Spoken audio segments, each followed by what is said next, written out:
Welcome to NP Certification Q&A, presented by Fitzgerald Health Education Associates. This podcast is for NP students studying to pass their NP certification exam. Getting to the correct test answers means breaking down the exam questions themselves.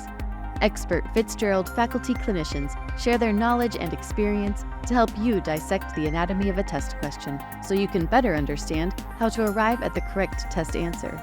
So, if you're ready, let's jump right in.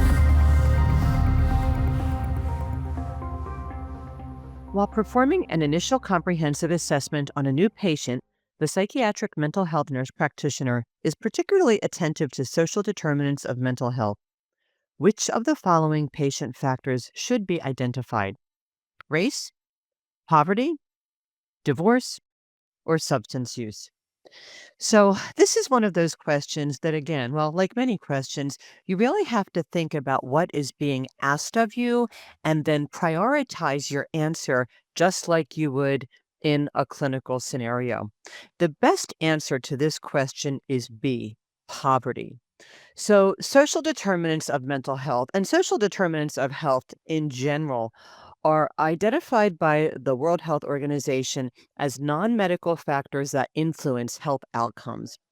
And there's a wide variety of social determinants of health. And depending on whose work you read, you might see a slightly different twist or an expanded twist.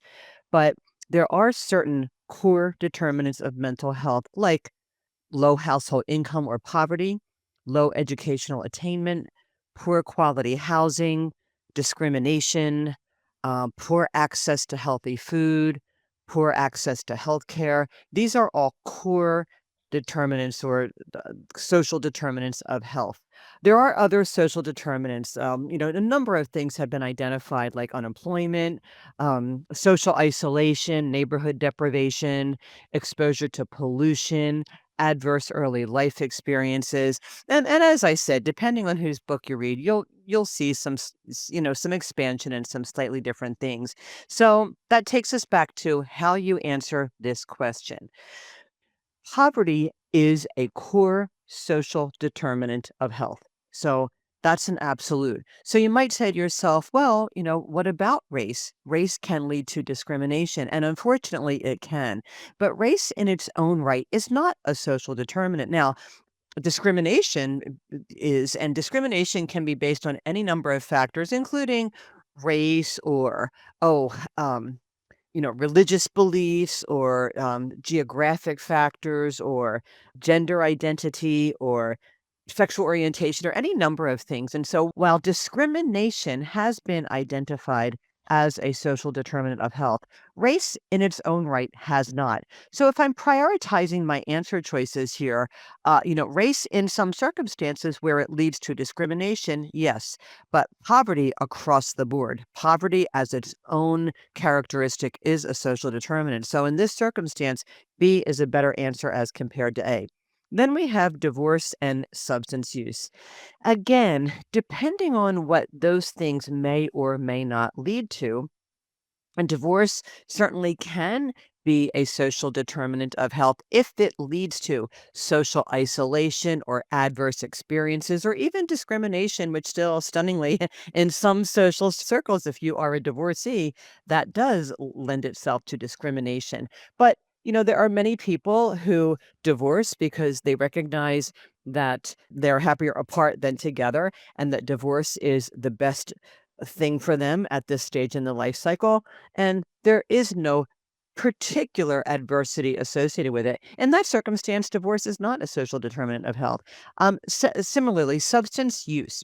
It's easy to read substance use and then your brain goes to substance use disorder or substance abuse. And while I certainly am not advocating substance use as a risk-free recreational lifestyle, substance use in its own right is not a social determinant of health. There are people that use recreational substances appropriately, sparingly, like the person who has the occasional alcoholic drink, on certain occasions, or they go out, or once or twice a month or whatever. There are people that use marijuana in a similarly recreational way. Then, of course, there's the whole medical marijuana phenomenon that we don't need to get into here. The real point of this question is identifying social determinants of health. And I did want to take the time to go over this with you because it is a testable item.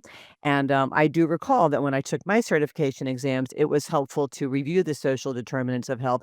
Sometimes we get so caught up in when we think assessment, we think, okay, what are the diagnostic criteria for this condition? What are the diagnostic criteria for that condition? And we forget that there are things in the assessment other than diagnostic criteria that matter. So the takeaway from this is that there are core social determinants of mental health, and then there are a number of others that have been appropriately identified. But if you are having to prioritize them, which is what you have to do when you answer a test question, and the question essentially is, which of the following patient factors should be identified as a social determinant of health? When you look at the 4 answer choice presented, B is the only one that is an absolute in its own right, and therefore B is the best answer of those provided. With more information or other circumstances, could A, C, or D also be correct? Yes, but in the context of this question, B is the best answer of those provided. Thank you for listening to NP Certification Q&A, presented by Fitzgerald Health Education Associates. Please rate, review, and subscribe to this podcast. And for more NP resources, visit FHEA.com.